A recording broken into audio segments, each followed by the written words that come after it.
बिस्मिल्लाहिर्रहमानिर्रहीम। अस्सलाम वालेकुम नाज़रीन, मैं अहमद फ़वाद हूँ। आप यूट्यूब चैनल देख रहे हैं। नाज़रीन, आज तारीख़ है 6 नवंबर और दिन है बुध का। अहम तरीन तफ़सीलात के साथ आज की व्लॉग में आपकी खिदमत में हाजिर हुआ हूँ। सबसे पहले तो ये कि सुप्रीम कोर्ट ऑफ पाकिस्तान में जो आइनी बेंच तश्कील पाया है और कल ही जुडिशल कमीशन का इजलास हुआ था, जिसके बाद आइनी बेंच तश्कील हुआ था। अब इस आइनी बेंच के टूटने की जो वाइब्स हैं वो सुप्रीम कोर्ट से आ रही हैं। कौन कौन से जज मुमकिना तौर पर इनकार कर सकते हैं, कुछ एक्सक्लूसिव डिटेल्स आपके साथ मैं शेयर करूँगा। और दूसरी बड़ी ब्रेकिंग न्यूज़ ये है कि इमरान खान साहब ने ट्रंप के सदर बनने पर मुबारकबाद पेश कर दी है और अडयाला जेल से एक अहम तरीन जो मैसेज है वो भेजा है ट्रंप के लिए। आज इमरान खान साहब की पाकिस्तान तहरीक इंसाफ के रहनुमाओं से मुलाकात हुई थी और इस मुलाकात के दौरान इमरान खान साहब ने ट्रंप से मुतलिक पूछा। इमरान खान साहब को ट्रंप की जीत से मुतलिक बताया गया। इस पर इमरान खान साहब ने क्या कहा, क्या मैसेज दिया, कुछ एक्सक्लूसिव डिटेल्स हैं वो भी आज की व्लॉग में आपके साथ में शेयर करूंगा।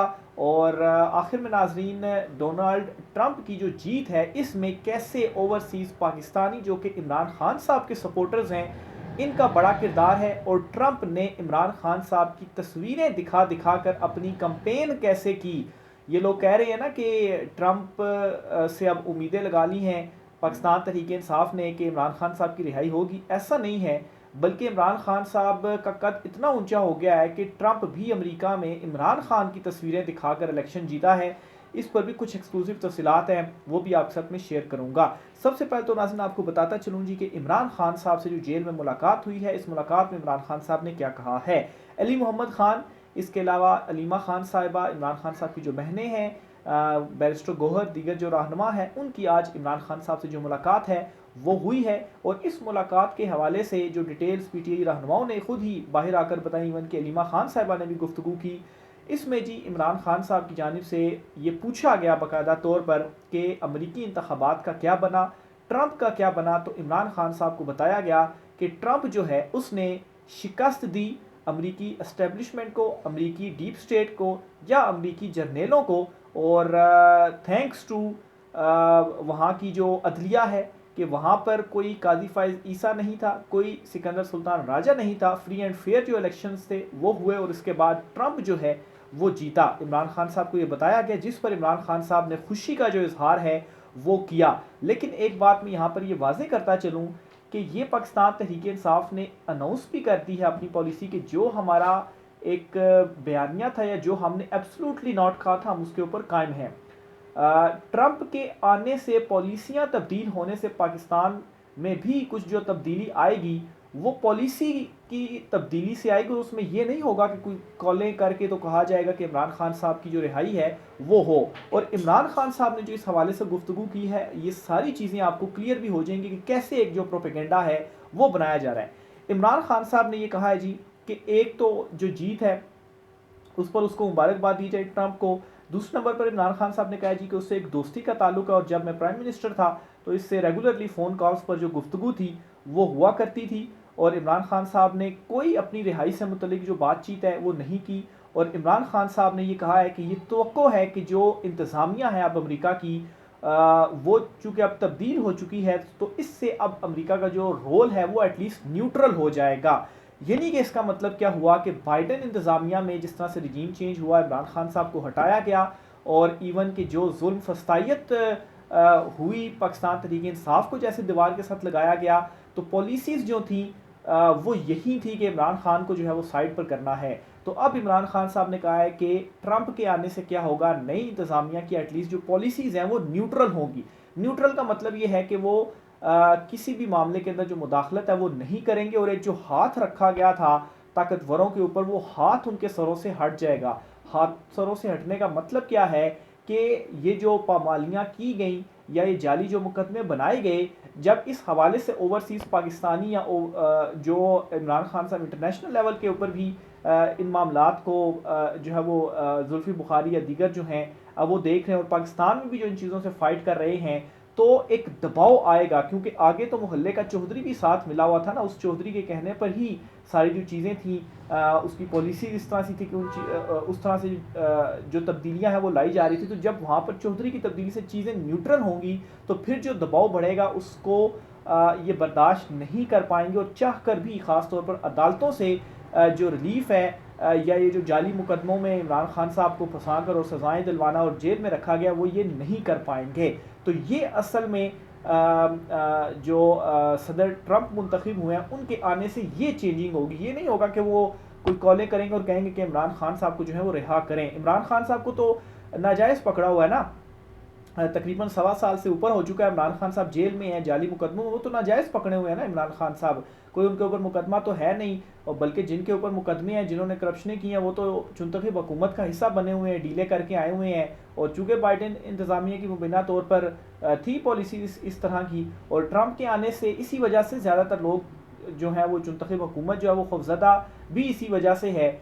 और जब चीज़ें न्यूट्रल होंगी तो फिर हमारा क्या बनेगा, क्योंकि इंटरनेशनल लेवल पर भी फिर सपोर्ट नहीं होगी ना। आखिर जाना तो बाहर ही होता है ना, इन्होंने यहाँ पर करप्शन कर ली और ख़ुद को बचाने के लिए क्या करते हैं, बाहर जाते हैं। तो जब वहाँ पर भी इनको जगह नहीं मिलेगी तो फिर ये क्या करेंगे। तो इस वजह से ये लोग परेशान भी हैं। और अब इनके पुराने क्लिप्स और ट्वीटें भी सामने आ रही हैं। एहसन इकबाल ने ट्वीट किया था जी कि अमरीकी जो ट्रंप है वो चला गया है, अब पाकिस्तान का ट्रंप इमरान खान जो है वो भी चला जाएगा। मरियम नवाज़ ने कहा था जी कि अमेरिका में जब ट्रंप ट्रंप तो इलेक्शन वो हारा, तो उसके बाद उसने भी मुल्क को जो है वो नुकसान पहुंचाने की कोशिशें की और कहा जी कि मैं नहीं हारा, शोर उसने शुरू कर दिया। तो यहाँ पर इमरान खान ने भी ऐसा किया। तो ये मरियम नवाज़ हैं जिनकी ये पुराने क्लिप्स अब सामने आ रहे हैं। लेकिन दूसरी तरफ इनकी मुनाफिकत देखेंगे, आप मुबारकबादें भी दे रहे हैं और कोशिश कर रहे हैं कि जो पुरानी ये जो चीज़ें हैं ये डिलीट हो जाएं या दब जाएं, इनका ज़रा जिक्र ना आए और हम नए सिरे से जो अबू चूँकि चेंज हो गया है तो उसको जो है वो अब हम जब भी डालने की जो कोशिश है अब वो करें। तो बहरहाल ये असल में जो तब्दीली है वो होनी है। इमरान खान साहब ने मज़ीद क्या कहा जी, इमरान खान साहब ने कहा कि नई इंतज़ामिया को अब गलती का एहसास होगा जो उन्होंने एक एटमी ताकत के साथ किया। क्या एटमी ताकत के साथ किया, जो रजीम चेंज हुआ। फिर इसके साथ ही इमरान खान साहब ने कहा जी कि ट्रंप की जीत पर खुशी हुई है और उसको जो मुबारकबाद का जो मैसेज है वो इमरान खान साहब ने पहुंचाया। तो बहुत इंपॉर्टेंट गुफ्तगू है जो कि इमरान खान साहब की जानिब से की गई है। अब मैं आता हूं जी उस प्रोपेगेंडे की तरफ जो कि किया जा रहा है, उसको मैं काउंटर भी करता हूं कि ये कह रहे हैं ना कि एक तो मैंने क्लियर कर दिया कि कैसे अब न्यूट्रल होंगे तो चीज़ें तब्दील होंगी। दूसरा, इमरान खान का सियासी कद इतना बड़ा हो चुका है कि इवन के ट्रंप जो है वो अमेरिका के इंतखाबात जीतने के लिए इमरान खान की जो तस्वीर है वो इस्तेमाल कर रहा है और इमरान खान के नाम पर जो वोट है वो ले रहा है। किससे? जो ओवरसीज़ कम्युनिटी है, जो मुस्लिम कम्युनिटी है, सारा मुस्लिम कम्युनिटी, ओवरसीज़ कम्युनिटी जो कि पाकिस्तानी है, वो वोट किसको पड़ा है? वो ट्रंप को पड़ा है। क्यों ट्रंप को वोट पड़ा है? वो इसी वजह से पड़ा है और इसी वजह से ओवरसीज़ पाकिस्तानियों ने, मुस्लिम कम्युनिटी ने ट्रंप को सपोर्ट किया है कि जो बाइडन पॉलिसीज़ थी वो अगेंस्ट थी, तो एटलीस्ट अगर न्यूट्रल भी होती हैं तो इससे चूँकि उनके दिलों में इमरान खान के लिए मोहब्बत है, अपने दिल के लिए मोहब्बत है, तो यहाँ से इमरान खान साहब की जो रिहाई है फिर वो इस तरह से मुमकिन हो पाएगी कि फिर जो दबाव है वो ख़त्म होगा और एक केसेस, जाली केसेस हैं, फिर वो भी ख़त्म होने हैं। तो हुआ ये कि एक तो बिज़नेस, जब कंपेन चल रही थी तो बिज़नेस कम्युनिटी ने भी मुलाकातें वगैरह की डोनाल्ड ट्रंप से, इवन के फंड्स वगैरह ट्रंप को जो है वो दिए गए। ज़ाहिर सी बात है, जो पॉलिटिकल कंपेन्स होती हैं इसमें ऐसी जो फंडिंग वगैरह है वो की जाती है, लोगों से इकट्ठी की जाती है और उसके बाद वहाँ पर खर्च की जाती है। तो इसी तरह से फंडिंग वगैरह भी दी गई और साथ इमरान खान का जो केस था वो भी सारा ट्रंप के सामने रखा गया, उसको सारी चीज़ें प्रेजेंट की गई कि कैसे रिजीम चेंज और उसके बाद जो कुछ इमरान खान के साथ हुआ। फिर इसके अलावा ट्रंप ने जहाँ पर एक मजहबी कार्ड या दीगर कार्ड वगैरह जो है वो खेले गए, वहाँ पर इमरान खान कार्ड भी ट्रंप की जानिब से खेला गया और जो ओवरसीज़ का लाखों की तादाद में वोट था, मुस्लिम कम्युनिटी का जो वोट था, इन सारों का वोट ट्रंप ने हासिल किया इमरान खान के नाम पर कि देखें जी आपके जो पाकिस्तान की क्या सूरत हाल है और इमरान खान को जो है वो इस बाइडियन इंतज़ामिया की वजह से जो वहाँ की पॉलिसीज़ हैं उसकी वजह से इमरान खान जो है वो फिर अंदर है।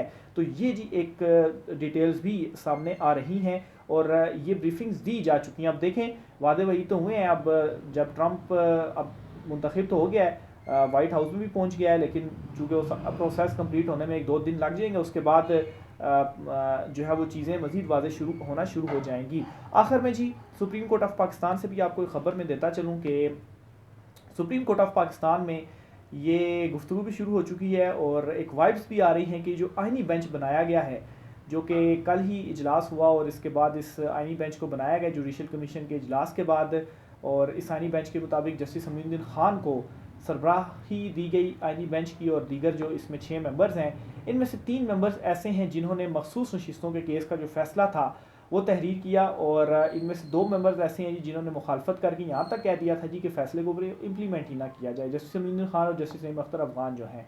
अब इन 3 जजों में जस्टिस मोहम्मद अली मज़हर हैं, जस्टिस हसन नज़र रिजवी हैं और जस्टिस आयशा मलिक हैं। और जस्टिस मोहम्मद अली मज़हर तो नहीं, लेकिन जस्टिस हसन नज़र रिजवी और जस्टिस आयशा मलिक मुमकिना तौर पर इस बेंच में बैठने से इनकार कर सकते हैं। और अगर वो इनकार कर देते हैं या इवन के ये जो आइनी बेंच है इसमें शिरकत से इनकार करते हैं, कुछ सवालात वगैरह उठा देते हैं, इवन के चीफ जस्टिस या आफरीदी, जस्टिस मंसूर और जस्टिस मुनीब भी कह चुके हैं कि मुखालफत कर चुके हैं इस आइनी बेंच की, तो ये जो बेंच है फिर टूट भी सकता है। अब यहाँ पर होगा क्या, अगर ये रिक्यूज़ करते हैं और बेंच टूटता है तो ऑलरेडी चीफ जस्टिस और 2 सीनियर जजेस ने इसके ऊपर इनकार किया हुआ है जस्टिस अमीनुद्दीन खान साहब के नाम पर और इवन के पूरे बेंच के ऊपर, क्योंकि जिस तरह से इस बेंच की तरतीब दी गई है इसमें 4 जजेस को, उन 4 जजेस को शामिल किया गया जिन्हें कादी फ़ाइज़ ईसा हम ख्याल या हुकूमत हम ख्याल जो है वो समझा जाता है, और इसीलिए जस्टिस अमीनुद्दीन खान साहब को बनाया भी गया हुकूमत की जानिब से कि ये आइनी बेंच के सरबरा होने चाहिए। हालांकि देखा जाए तो वो कोई आइनी केसेस के माहिर जज नहीं है, ना ही जब उन्हें सुप्रीम कोर्ट लाया गया तो इस बुनियाद पर लाया गया कि वो आइनी जो है वो केसेस के माहिर हैं, वो तो दीगर जो मुकदमात थे वो सुनते थे, लेकिन फिर भी उनको बनाया गया। क्यों बनाया गया, सारी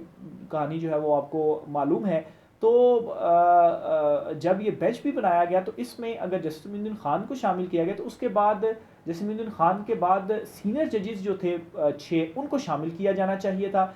यानी कि अब इसमें जस्टिस अत्तर मिनल्ला और जस्टिस शाहिद वहीद ये 2 सीनियर जजेस थे, इनको शामिल नहीं किया गया। जस्टिस मुसर्रत हिलाली या नईम अख्तर अफगान इनको शामिल किया गया, इन दोनों से ये 2 जजेस सीनियर थे। अब इन दोनों जजेस को शामिल कर लिया जाता तो फिर तो आइनी बेंच का मकसद ही बज़ाहिर फोत हो जाता, क्योंकि जस्टिस शाहिद वहीद और जस्टिस अत्तर मिनल्ला का क्या नज़रिया है वो भी सबको मालूम है। तो इस बेंच को जो बनाया गया वो कोई असूल उसका नहीं नज़र आ रहा कि होता है ना कि एक सीनियरिटी की बुनियाद के ऊपर आप बना देते हैं। ठीक है, अगर आप ये कहते हैं कि जस्टिस अमीनुद्दीन सीनियर है और वो आइनी बेंच के सरबराह हैं तो फिर उसके बाद दीगर जो जजेस सीनियर हैं उनको शामिल किया जाना चाहिए 6 सीनियर जजेस को, तो उनमें जस्टिस अत्तर मिनल्ला और जस्टिस शाहिद वहीद भी आते हैं, लेकिन उन दोनों को स्किप करके तो बाद में आने वाले जो जजेस थे जस्टिस मुसर्रत हिलाली, जस्टिस नईम अख्तर अफगान साहब, ये जस्टिस अत्तर मिनल्ला जस्टिस शाहिद वहीद से जूनियर है, इनको जो है वो शामिल कर दिया गया। तो बहरहाल एक असूली मौक़िफ़ यहाँ पर लिया जा सकता है जस्टिस आयशा मलिक और जस्टिस नज़ीर साहब की जानिब से, वो इसमें बैठने से इनकार कर सकते हैं और एक नया कट्टा फिर खुल सकता है कि ये तो इनकार कर दिया, बेंच तो टूट गया, और चूँकि चीफ जस्टिस और जस्टिस मंसूर और जस्टिस मुनीब भी इनकार कर चुके हैं, तो ये मुश्किल जो है वो हो सकती है। बहरहाल अभी ये आइनी बेंच तो बना है, लेकिन आइनी बेंच ने अभी तक बाकायदा तौर पर केसेस की जो समाअत है वो शुरू नहीं की, उनके सामने अभी तक कोई जो केस है वो नहीं लगा। कल जुमेरात का दिन है, practice and procedure act committee जो होती है 3 रुकनी जजेस की, वो जुमेरात वाले दिन इजलास करती है और केसेस को समाअत के लिए बेंचेस के सामने मुकर्रर करती है। इसमें जस्टिस चीफ जस्टिस है आफरीदी, जस्टिस मंसूर अली शाह और जस्टिस अमीनुद्दीन खान जो हैं ये तीनों इसमें होंगे। तो देखें ये आगे केसेस को कैसे मुकर्रर करते हैं और फिर ये जो बेंच है इस बेंच में जजेस की जानिब से क्या जो एक्शन है वो सामने आता है। अब यहाँ पर चीफ जस्टिस याह्या आफरीदी साहब जो हैं वो भी अमली तौर पर फारिग हो गए हैं, क्योंकि चीफ जस्टिस के पास एक अच्छे खासे इख्तियारात होते हैं, लेकिन जस्टिस अमीनुद्दीन खान साहब जब बने हैं जी यानी बेंच के सरबराह, तो अमली तौर पर चीफ जस्टिस याह्या आफरीदी जो हैं वो भी फारिग हो गए हैं। वो ऐसे जी कि अब ये भी बस बिजली के बिलों के केस या किसी के ज़मानत के केस या कत्ल के केस या चोरी के केस, इस किस्म के ये केसेस सुनेंगे, और सुप्रीम कोर्ट में तो असल जो सारी खबरें होती हैं या जिन केसेस के ऊपर नज़रें होती हैं वो सारे आइनी केसेस होते हैं, तो वो तो कोई नहीं सुनेगा। यानी कि आप सहाफ़ी कोई चीफ जस्टिस की कोर्ट में जाकर नहीं बैठेंगे जैसे होता था ना पहले, तो उनकी कोर्ट में बैठें, देखें उनके क्या रिमार्क्स आ रहे हैं, कैसे वो केसेस को सुन रहे हैं, उसको हम रिपोर्ट करें।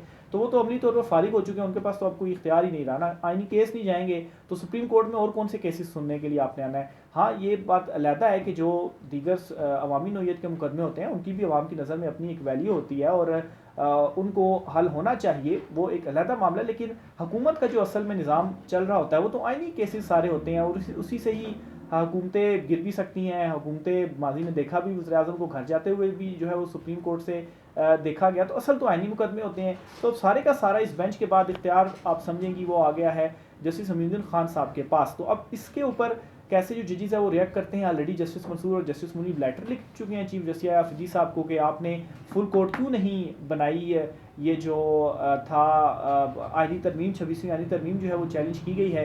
तो कल का दिन भी बहुत ज़्यादा इंपॉर्टेंट होने जा रहा है। कल ये जजिस कमेटी का इजलास होगा, इसमें जो है वो क्या मौक़िफ़ सामने आता है। और चीफ जस्टिस अफरीदी साहब ने मुखालफत तो की जस्टिस अमीनुद्दीन खान की, लेकिन अगर वो कमेटी फैसला कर लेती है कि ये 26वीं तरमीम का केस तरह मुकर्रर होना चाहिए, तो फिर एक नया जो कट्टा है वो भी खुल सकता है। तो इसलिए जी सुप्रीम कोर्ट से भी अभी गेम ख़त्म नहीं हुई, बल्कि अभी गेम जो है वो ऑन हुई है। राय का सार कीजिएगा। आज की व्लॉग से इतना ही, इजाज़त दीजिए, अल्लाह हाफिज़।